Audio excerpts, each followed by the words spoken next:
पहली दफा बाज़ाब्ता तौर पर पाकिस्तान की आर्मी और अफगान तालिबान के जंगजुओं के दरमियान दोनों तरफ से एक दूसरे पर गोले बरसाए गए हैं। तो जब ये इस तरह का रवैया होगा तो फिर हमें मार पड़े ही पड़ेगी। ये तो हमारी फॉरेन पॉलिसी का हाल है जनाब। मैं आपको बता रहा हूं, इस खामोशी ने हमें इंडिया के नीचे लगाया, इस खामोशी ने हमें अफगानों के नीचे लगाना है। भस्मासुर बन चुका है तालिबान ने 30 मिनट तक पाकिस्तान पर गोले बरसाए हैं।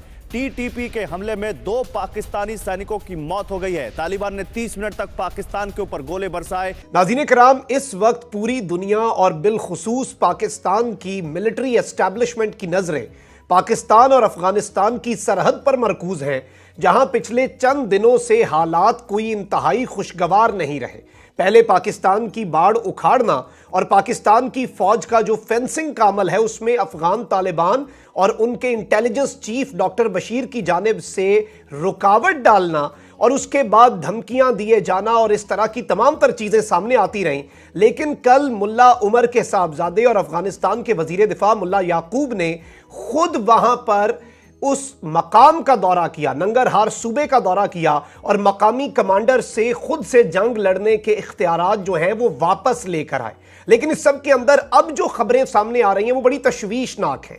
एक जानिब नाज़रीन कराम, इस वक्त ये खबरें गर्दिश कर रही हैं और वीडियो सामने आई है कि क्रॉस बॉर्डर एक्सचेंज पहली मर्तबा हो चुका है पाकिस्तान की आर्मी और अफगान तालिबान के जंगजुओं के दरमियान, यानी कि पहली दफा बाज़ाब्ता तौर पर दोनों तरफ से एक दूसरे पर गोले बरसाए गए हैं। अफगानिस्तान का जो मसला चल रहा है, जो हमारे जवान भी शहीद किए उन्होंने और वहां पर बॉर्डर पर फेंस करने से रोका है, उसके ऊपर जो आज तकरीर की है रजा रबानी साहब ने, मैं उसका एक एक लफ्ज एंडोर्स करता हूं और मेरे ख्याल से वक्त आ गया है कि पाकिस्तान अपनी अफगान पॉलिसी जो है उसको असर नौ तरतीब दे। नॉट अफगान पॉलिसी, ये जो वाकया हुआ ये इससे संजीदा वाकया है, ये हमारे बॉर्डर का वाकया है, ये हमारी बका का वाकया है, ये हमारी रियासत की जो डेफिनेशन है, रियासत की डेफिनेशन में उसके जो हदूद हैं उसके तयन की बात की जाती है। मेरे ख्याल से उन्होंने अवाम उन्नास जो एक ग्रास रूट लेवल के ऊपर एक आदमी का रिएक्शन हो सकता है इस हरकत पर जो तालिबान ने की है या जिसने भी की है, जो हमें बाढ़ लगाने से रोका है, उसके बारे में यही रिएक्शन होगा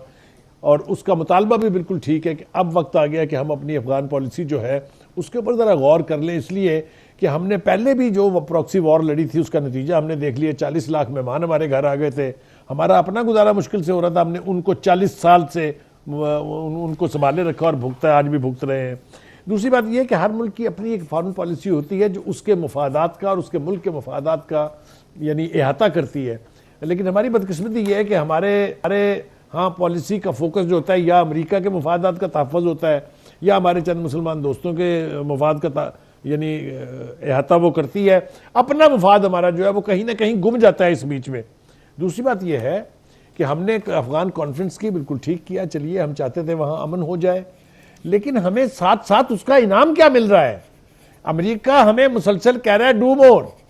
हिंदुस्तान जो है वो बराबर की एक OIC की कॉन्फ्रेंस करके बैठ गया जिसमें 5 जो सेंट्रल एशियन रिपब्लिक्स हैं उसके फॉरेन मिनिस्टर वहां चले गए, हमारे यहाँ नहीं आए। ये कौन सी OIC? ये क्या हो रहा है भाई? कोई है इसका सेक्रेटरिएट? कोई है पूछने वाला कि जब इस्लामाबाद में सारे बैठ के अफगानिस्तान की बात कर रहे थे तो ये 5 मामे वहां क्यों पहुंच गए इंडियन फॉरेन मिनिस्टर की इनविटेशन पे? ये तो हमारी फॉरेन पॉलिसी का हाल है जनाब, ये हमारे फॉरेन ऑफिस का रोल है, ये हमारे वो जो शाह महमूद कुरैशी साहब हैं उनकी यानी नेट जो आप कह दें उनकी परफॉर्मेंस जो है वो ये है। तो जब ये इस तरह का रवैया होगा तो फिर हमें मार पड़े ही पड़ेगी। हमें फॉरेन ऑफिस के लेवल पे, हमें सिक्योरिटी एजेंसी, सिक्योरिटीज अथॉरिटीज के हवाले से स्ट्रॉन्ग मैसेज भेजना चाहिए टू द तालिबान इन काबुल जो आज कर रहे हैं वहां। If you do this again you will pay the price for this. मैं आपको बता रहा हूं, इस खामोशी ने हमें इंडिया के नीचे लगाया, इस खामोशी ने हमें अफगानों के नीचे लगाना है। मुझे नहीं समझ में आती कि हमारी कौमी बुखारी साहब आपने ठीक बात की, हमें खामोश नहीं रहना चाहिए, अपने कंसर्न शो करने चाहिए। लेकिन मैं ये समझता हूं कि एक आधे इंसिडेंट के साथ आप अपनी फॉरेन पॉलिसी चेंज नहीं कर सकते। तालिबान के साथ मिलके आपने पूरे खित्ते की प्लानिंग की हुई है और उनके साथ लेकर चल रहे हैं और आज भी वो आपके साथ हैं। अगर एक आधा वाकया हो गया तो इससे परेशान होने की जरूरत नहीं है। हमें एक बात और समझनी चाहिए कि तालिबान की जो आर्मी या मिलिशिया है, बुखारी साहब, तालिबान की जो आर्मी या militia, they are not discipline, they are not organised. वो अभी ग्रुप्स हैं जो इकट्ठे तो हुए हैं। उसकी सजा हमें अगर क्यों किसी मिले? एक ग्रुप ने हम कोई क्यों एक आधा भुगते उनके इंसिडेंट कर indiscipline दिया को है ना? बुखारी साहब, तो उसको कैटर फॉर किया जा सकता है, उसको काउंटर किया जा सकता है, और ना पाकिस्तान नहीं जवेद जज्बाती ना हो। जवेद देखो, आप कह रहे हो कि they are not trained, organise और डिसिप्लिन, ठीक है, मैं ले लेता हूँ, आई बाई योर आइडिया। लेकिन सवाल है कि ये वाकई को इतने दिन हो गए हैं, मैं फिर वो सवाल पूछूंगा अपने पाकिस्तान के हुक्मरानों से कि इस पे उन्होंने क्या कहा, किसको कहा, सेनेट में कहा, असेंबली में कहा, ISPR का बयान आया, क्या हुआ? तालिबान से बातचीत, तालिबान को छोड़ो, मुझे बताया कि क्या हुआ। हाँ, ये बात ठीक है। I am a stakeholder, मैं आपकी इस बात से agree हूं कि आपके फॉरेन ऑफिस को स्टेटमेंट देनी चाहिए थी कि पाकिस्तान की फॉरेन पॉलिसी के तहत क्या इशू है। आपने जो सवाल रेज किया है, लाइन ऑफ कंट्रोल पे जब कोई एक्शन होता है तो पाकिस्तान आर्मी टेक्स एक्शन। ये नहीं कहती कि वो अनट्रेंड है। ये अफगान आर्मी ये प्रोफेशनल्स है। देखें बात और चीज है, ये और चीज है। नो सीरियस है, ये सीरियस है। They are not disciplined, they are not organized, different groups हैं, different लोग इकट्ठे होके उन्होंने एक मलेशिया बनाई है। I do not buy this कि ये indisciplined हैं and they're not trained. They are properly trained. They've been trained by the Americans and they are एक unit है वो। They will take उसने time. Taliban have always maintained, याद रखें, in the Karzai government कि ये fence नहीं बनाना चाहिए। आज carrying on the same policy. The question here arises, अगर आप आते हैं and you challenge our forces या our army या border control, तो that is an act of war. This is an act of war. मैं ये कह रहा हूं कि ये तालिबान हुकूमत या उनकी ऑफिशियल चीज नहीं है। क्या ये वो एक मतलब group How can you say that? How can you say that?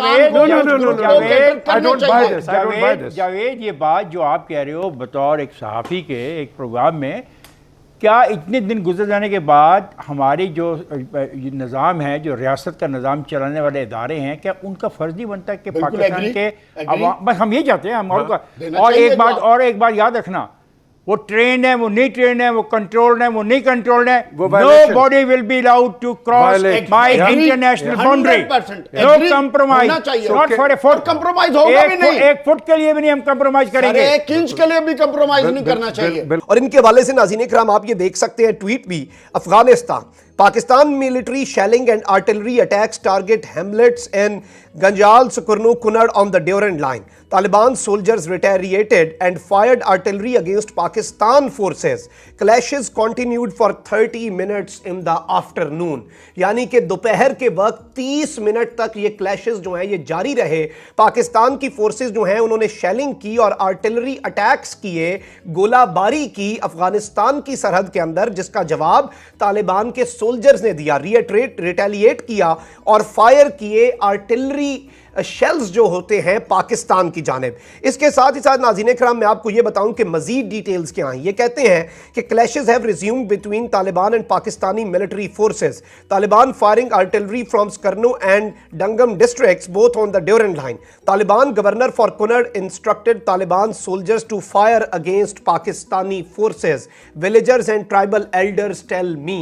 इन्होंने कहा है कि विलेजर्स और मकामी जो वहां पर अमायदीन हैं उन्होंने मुझे बताया है कि इस वक्त वहां पर क्लैशेस चल रहे हैं तालिबान और पाकिस्तान की मिलिट्री फोर्स के दरमियान, और कुनड़ सूबा जो है उसके गवर्नर ने ऑर्डर जारी कर दिया है कि पाकिस्तान के खिलाफ आप लड़ें और पाकिस्तान की फोर्सेस को मुंह तोड़ जवाब दिया जाए।